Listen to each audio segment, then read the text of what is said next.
leather shop, that fresh kind of leather boots and that kind of thing. Sweet masa kind of corn cake. It's like kind of like a Christmassy, making sugar cookies around the house. Maybe you've got like a spiced ham in the oven. It's kind of like got this like fresh cut wood kind of vibe to it. If this was sugar cookie and like apple crisp, this one is more like lemon cookie. A piece of dense buttery fudge laced with all kinds of different nuts, and then has some like white chocolate like drizzle sauce over the top, something like that. Whew.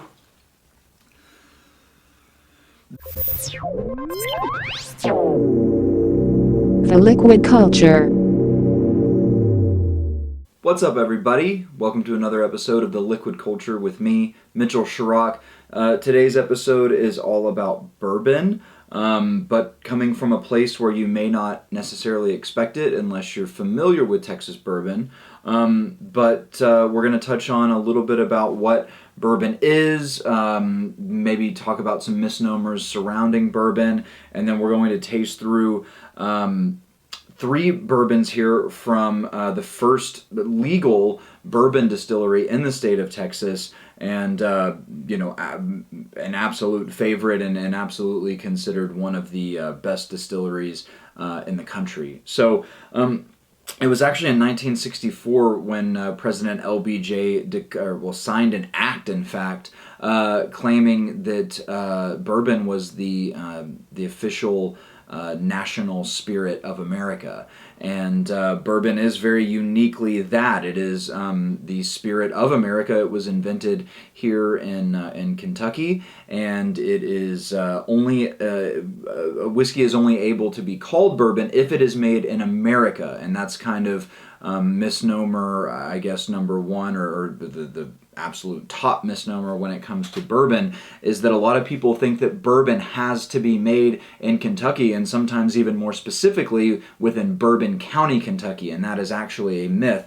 As long as bourbon is made in America, it can be, or as long as the whiskey is made in America and follows a certain set of rules, it can be called bourbon no matter what state it's made in. So, funny enough, President LBJ grew up and is from Johnson City, Texas, which is just probably about a 10-minute drive from High, Texas, where Garrison Brothers is made. So we're going to get into Garrison Brothers here in a little bit, but let's talk about what other rules you have to be followed when producing a bourbon whiskey. Predominant among them is the mash bill has to be made with at least 51% corn. Now that could be any kind of corn. It's not specified what type of corn it has to be, but it does have to be 51% corn, the rest of which can be made up with wheat and rye. So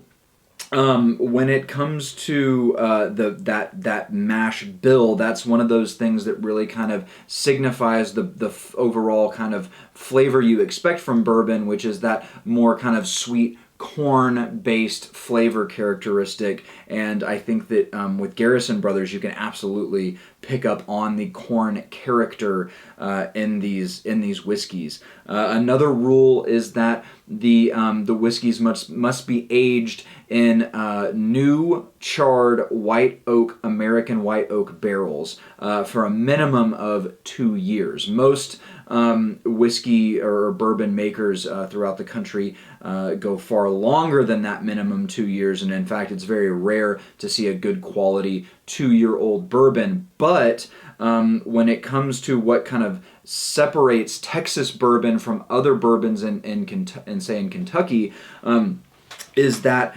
we are actually able to achieve a much better quality and flavorful bourbon in a shorter period of time because it's so hot here. So when it comes to aging whiskey, that's really what gives it this brown color. So whiskey, before it goes into a barrel, is clear, just like any other clear spirit. It's the charred oak barrel aging that gives whiskey its color. And what you have is really with most, from my knowledge, all whiskey makers in America are housing their whiskey in non-temperature controlled warehouses or rick houses, so that they go through this process, this oxidative process. The barrels expand and contract from winter to summer, and the pores in there soak that whiskey up and then spit it back out into the barrel, and that's how it imparts that kind of whiskey barrel flavor. Especially with new American oak, you get a lot of those butterscotches and those baking spices and vanilla. That impart that flavor onto the bourbon. In Kentucky, you're where most bourbon is made, you're generally seeing whiskeys that are aged somewhere around 6 to 8 years before they achieve a really nice maturity and a really good solid flavor structure. And that's kind of like the average. A lot of really solid whiskeys are some of the most expensive whiskeys you see coming out, 15, 20, 25, even 30-year old whiskey, which is quite a undertaking from a financial and time management perspective to have to wait that long on a product. So like I said, at Garrison Brothers, they are able to achieve a much higher quality and much more flavorful product after just about 4 years. Most of the bourbons that are released from Garrison Brothers have about a 4 to 6 year average life cycle that they've spent inside of the barrel, and every barrel that goes into a bottle of Garrison Brothers has been aged for a minimum of 4 years, except for in the case of some of these more specialty products which get double barrel aged. They get moved around a little bit. You probably see some less time than that or more time than that, but that's just for some of the more specialty products, and the way that they choose to kind of mix up the flavors in the barrels and all that kind of cool stuff. So a little bit about Garrison Brothers. They were actually the first distiller to receive a stiller's permit in the state of Texas. So this is Texas's oldest bourbon distillery. Back in 2006, I believe it was. So 2006, I wrote it down here. First stiller's permit granted outside the state of Kentucky and Tennessee. So Texas's oldest bourbon distillery here. To talk about, I actually went and visited Garrison Brothers in the summer of last year and did the kind of the tour and everything. And I walked into the barn where they keep their barrels, and it was hot. It's very hot. They actually had to have some barrels that were made especially for Garrison Brothers that had thicker staves in them so that they could withstand that hot Texas summer heat. I believe their first kind of vintage of bourbon making, a lot of their barrels fell apart on them in the heat. They were leaking. They lost a lot of bourbon, so they had to have those barrels specially made. Like I said, the first product here is just kind of the Garrison Brothers standard small batch release. But what's really cool about Garrison Brothers is that they give a vintage date on their bourbons that are released. So this is the 2019 Garrison Brothers small batch, and on the side they say what corn variety it was made with, the corn harvest date.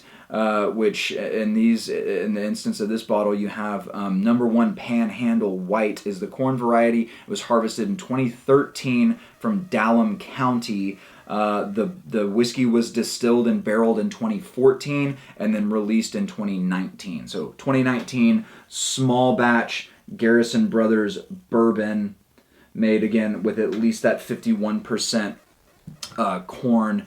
And again, Garrison Brothers uses very high-end corn. So there is no designation on what kind of corn you have to use to make your bourbon, but Garrison Brothers does strive to make a more kind of high-end product, so they use very high-end corn. And this is not a cheap bottle of bourbon. This is actually quite an expensive bottle of bourbon. I think that they will range, depending on where you're buying them, supply and demand and all that kind of stuff, can range from $75 up to like $95, $100 a bottle, and maybe even higher in some cases if your liquor store is kind of trying to gouge you a little bit.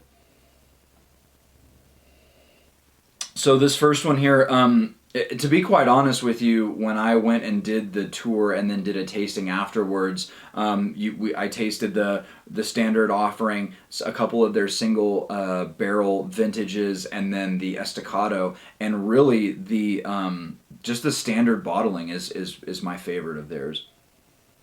The proof is it's 94 proof, so really nice, light and line, nothing over the top, like we'll start to see with some of these more specialty bottlings here. So on the nose, this bourbon, it doesn't have some of the same kind of classic characteristics that you get with a lot of Kentucky bourbons. This one, to me, is very kind of like if you've ever walked into one of those like leather shops, like in any kind of tourist town in Texas or in Fort Worth or Austin. You walk into one of those leather shops that sells all the stereotypical Texas bullshit, hats and boots and ridiculous button-down pearl snap shirts, and the store that everybody who comes to visit Texas says that they have to walk into and put a cowboy hat on and maybe buy a pair of boots. That's what this first comes out to me as, is that kind of leather shop, that fresh kind of leather boots and that kind of thing. There's some like sugar cookie, definitely some baking spice. The corn comes through. It's almost, in all three of these, it really does. You have this kind of like sweet masa kind of corn cake. When I was in New York, I went to Milk Bar and got one of the corn cookies, and God, it's a killer cookie. But it kind of has that smell to it, that kind of sweet corn smell. Some walnuts even.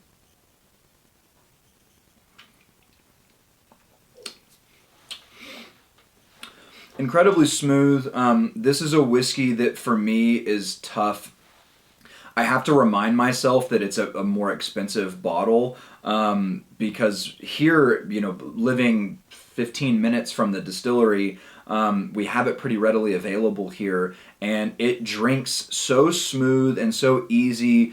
It's got a really nice complex nose, but it just doesn't drink like an overly complex bourbon. It just drinks like a really kick-ass, well-made, with good high quality ingredients bourbon. And I mean, I literally, I've been having some, kind of late nights lately, being up with the newborn, and once I finally get him down around 3-4 a.m. after that kind of last middle of the night feeding, I usually like to pour a little glass of whiskey to kind of calm me down and get me back to sleep. And sometimes I go towards this, and I have to remind myself that this is a little bit more of a special occasion bottle than just a pour a glass right before bed kind of situation. That sugar cookie, I like. Yeah, it's like kind of like a Christmassy, making sugar cookies around the house. Maybe you've got like a spiced ham in the oven that you're starting to smell some of that cinnamon, that kind of nuttiness. Maybe like you know what? Yes, so like an apple crisp, not an apple pie, not an apple cobbler. Like if you have an apple, baked apples with all that cinnamon and nutmeg and brown sugar, and then you make like a crumble on top with like walnuts and oatmeal, that's this right here. Oh man. Yeah, with that sugar cookie, that like kind of leather shop kind of vibe to it as well. Just a really damn good bottle of bourbon. I mean, I get why they charge what they charge for it. It's absolutely worth it. And they're able, like I said, they're able to achieve this with an average like 4 or 5 year aging period in the barrel, as opposed to your 6 to 8 years that you find with a Kentucky bourbon. And in my opinion, a lot of those 6 to 8 year Kentucky bourbons don't even come close to touching this one that's 4 or 5 year bourbon. So up next here we have the Estacado. So this one's got a cool story. I did buy a bottle. This was the bottle that I bought when I was at the gift shop at the tour. I felt like I wanted to get something specialty, because I can just get this at the liquor store. I wanted to find something a little bit more specialty that I liked. So this is their Estacado.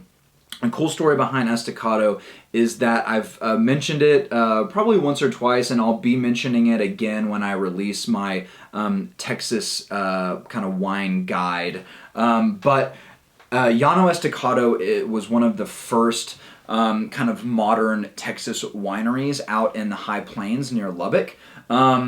And it was started by Doc McPherson, who was a very early pioneer in the 70s for modern winemaking in Texas. And Llano Estacado is still an operating winery out there. What Garrison Brothers did was partner with Llano Estacado to essentially create a bourbon. I believe, I don't know if it was exactly straight bourbon, aged 3 years in new white American oak. So only 3 years. So it's not like they just took this and put it in a finishing cask. It was a 3-year aged bourbon in new white American oak barrels, and then finished. I believe on the website, this says months, but on the website I believe it said another 2 years it went into port wine casks from Llano Estacado Winery. And what that did was, so the proof on this is higher. So this is 107 proof, and we were so 94 proof on this, 107 proof here. What happened here was you had a very powerful and brawny bourbon go into these port wine casks and age even longer.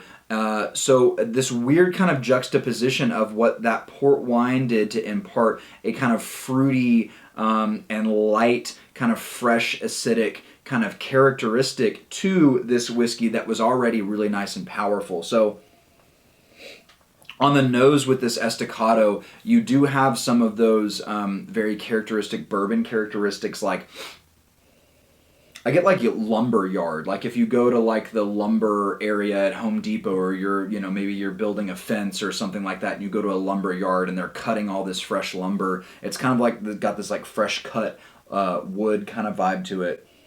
In addition to some more of that leather quality, but not as in your face like if you were to walk into one of those leather stores. It's just maybe like if you have like a fresh leather wallet, and when you go to pull it out that like second or third time you go to pull it out of your pocket, it still has that nice kind of fresh leather characteristic to it.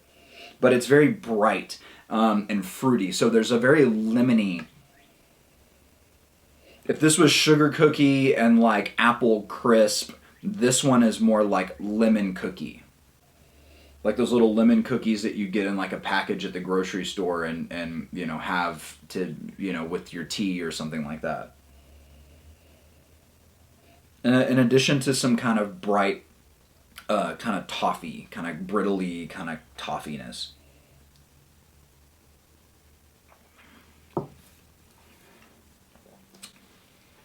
Whew. There is a noticeable difference in just 13, a bump in 13 proof from 1 to 2. I mean, this is a big, bold, it's still smooth, don't get me wrong, but it packs some alcoholic punch here. This is a whiskey that, like, if you've had like a rough day and you're looking for something a little harsh, if you need that burn to tell yourself that you're actually drinking something with some robustness to it that's going to take that edge off. This is definitely that. But it's crazy to me how big and brawny it is while still retaining, I mean, that lemon cookie character is what really kind of pops out of the glass the most.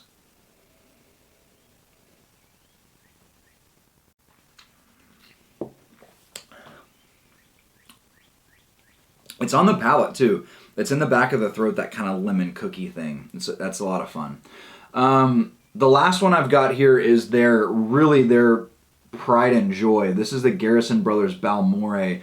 And if there are some of you out there who are not familiar with the Balmorhea State Park, that's where this got its name from the swimming hole there. And I believe a portion of all the proceeds go to the revitalization of that Balmorhea State Park out in that I think I know it's out in that kind of Trans Pecos area. I forget exactly what town it's in, but it's out there near like Marfa and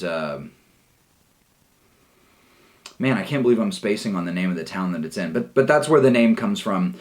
This was a this bottle, if I remember correctly, and I don't know if it says on the side, but essentially this was whiskey that was aged. It's a higher proof whiskey. This is the highest proof on here at 115. So this one is really kind of getting up there in terms of the proof. But this was a whiskey that was aged for 2 years in new American oak barrels, and then it was pulled out and aged even another 2 years in another set of new oak barrels. So whereas the standard kind of bourbon goes into new oak barrels and it rests there for however many years, and it doesn't see any additional bottling or additional barreling.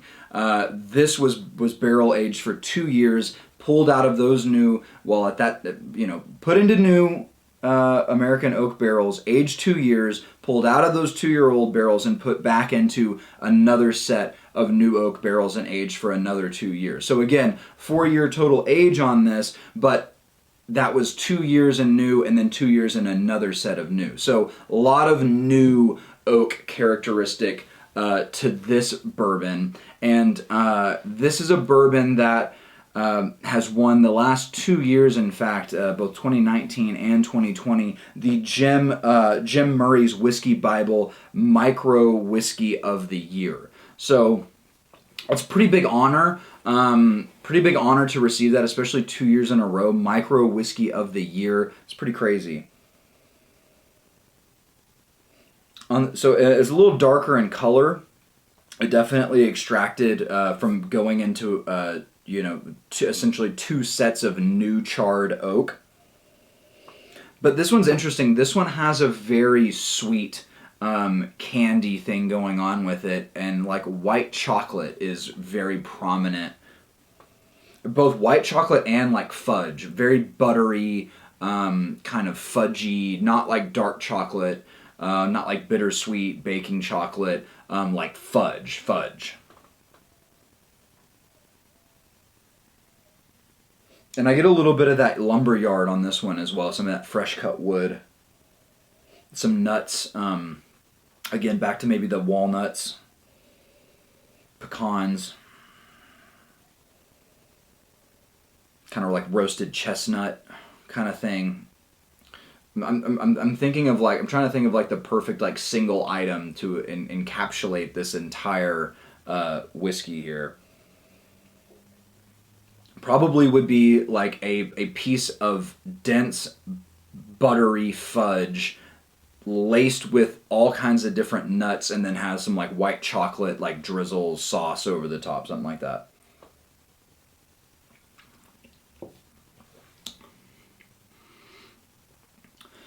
But see, even though this one is the highest proof, we ratcheted up another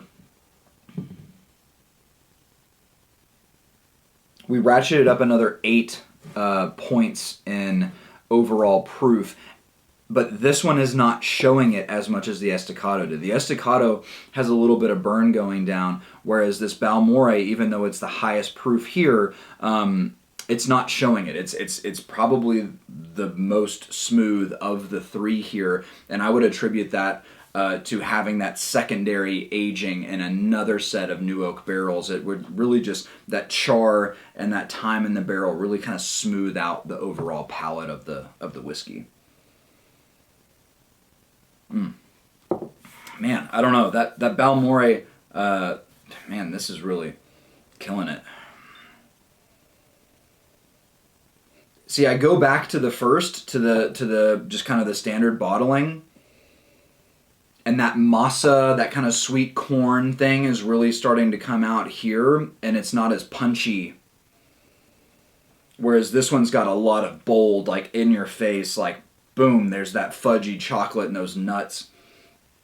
And then, yeah, and then I come back here and it's that lemon cookie. So you've got like that sweet corn, and then lemon cookie, and then fudge. That's cool how all 3 of these are kind of in that dessert category, and they get a little bit more in depth or more intense as they go along. So kind of corn, sweet sugar cookie, lemon drop, kind of nice, rich, lemony, fruity kind of cookie, and then that real dense kind of fudge thing going on with that. So that's Garrison Brothers, guys. I would highly recommend. Like I said, I'm going to be putting out. Let's talk a little bit about what you can expect. I'm going to light up a cigar here, and I want to talk a little bit about what you can expect coming up from the Liquid Culture here in the coming week. So let me pause for just a second. All right, guys. So yeah, I had to. Computer was running out of battery, so I had to get that sucker plugged in, and my camera does not allow me to shoot anything over 30 minutes consecutively. So I got to pause, restart that. Got everything plugged in. Got my cigar here. So let's talk a little bit about what you can expect coming from the Liquid Culture in the next couple of days and leading into the next month or so. And what I'm smoking here is a Viaje Private Keep Nicaraguan cigar here. This is one of the absolute best cigars that I have ever had, and I actually had to do a little bit of a black market purchase of this cigar, of like a half box of these cigars, because I had one, and by the time I was able to get back to try and buy some more, they were all gone. So I had to figure out and find someone who had some, because it's a kind of a limited release cigar here. But this is one of my absolute favorites, and I think will pair nicely with these whiskeys. So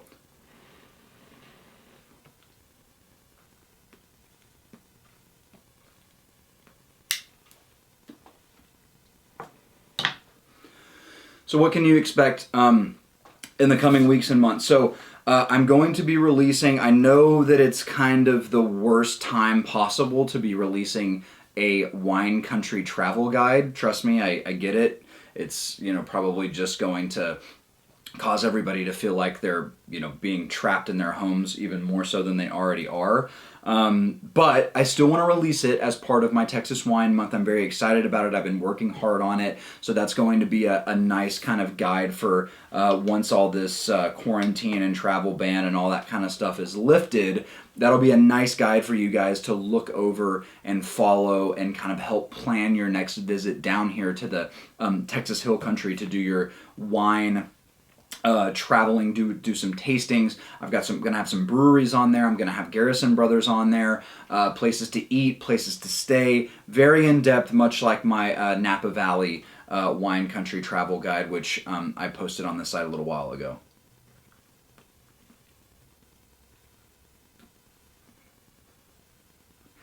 I also have, obviously I'll be posting this video, one or two other things to post in regard to kind of Texas Wine Month for the site and for the Instagram. I know I haven't been as good on the site lately as I should be, but I'll get back to that for sure. So a couple more posts for that, and then what my plan is moving out of Texas Wine Month and back into kind of normal standard operating procedure for the Liquid Culture is I'd like to start doing some things that I had thought about when I was first developing the Liquid Culture as a kind of a business model, which is now that I've got a pretty good following of you guys watching, I'd like to start incorporating something that we're doing down here, which is funny that this has kind of had to, out of necessity, become something that the wineries down here are doing, but some virtual tasting. So what do I mean by virtual tastings?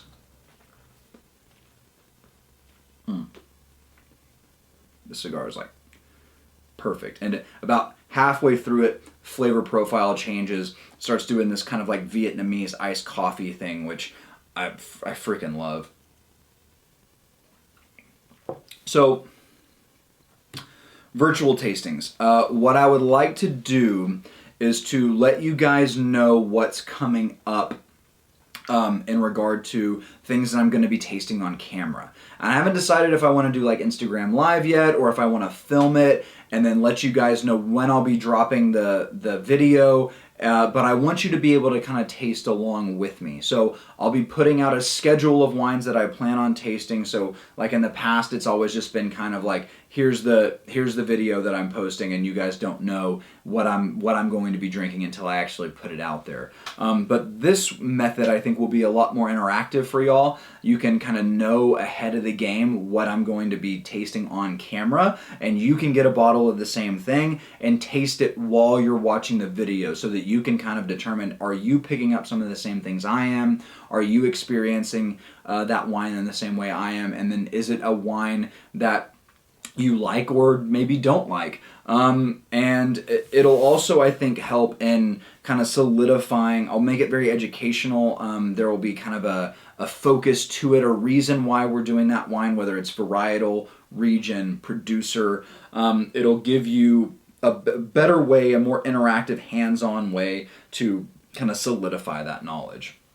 Something else that we'll have coming up that I'm really hoping actually happens. Again, we'll have to wait and see how things pan out with the coronavirus, but we have plans to go and visit California kind of May, June, which is right around the 1-year anniversary of me launching the Liquid Culture. And what I would really, really love to do is to be able to bring you guys some really excellent content surrounding that trip. So we'll be doing lots of wine tasting in the Central Coast, and I think I'm kind of playing with the idea of making that month California month. Just kind of like I did here with Texas. I think that there is some stuff that has come out of California that I have tasted lately that's kind of reinvigorated my opinion about California wines, and would really like to highlight some of those. And I know that a lot of you out there are big California wine drinkers. It's very easy. It's like the most well-known kind of state for domestic wines here in the U.S. So I think that would be something really cool for you guys, as well as a cool way for me to kind of celebrate the 1-year anniversary of the site. Other than that, I do have some cool wines, kind of arbitrarily some cool wines that I want to taste on film, and I'll probably be doing those. And also, I know that we've been kind of hitting it heavy in Texas here this past month, and for good reason. And I know in the past I've talked about Texas stuff a little bit, but definitely expect that to continue. I've got some more Texas stuff that I have planned, as well as some winemaker interviews that I had kind of gotten on the books that had to be put on the back burner because we had a new baby, and then the quarantine happened and all that good stuff. So I do still want to film those, and I do still want to get those out for you guys. I know y'all enjoy those, so be expecting those as well. So I think that's enough. I think I've rambled on here for long enough. I'm going to smoke this cigar, finish off these glasses here of whiskey, and enjoy the rest of this gloomy and rainy afternoon. So appreciate you guys being here with me. As always, Mitchell Sharrock, the Liquid Culture. We'll catch you next time. Later.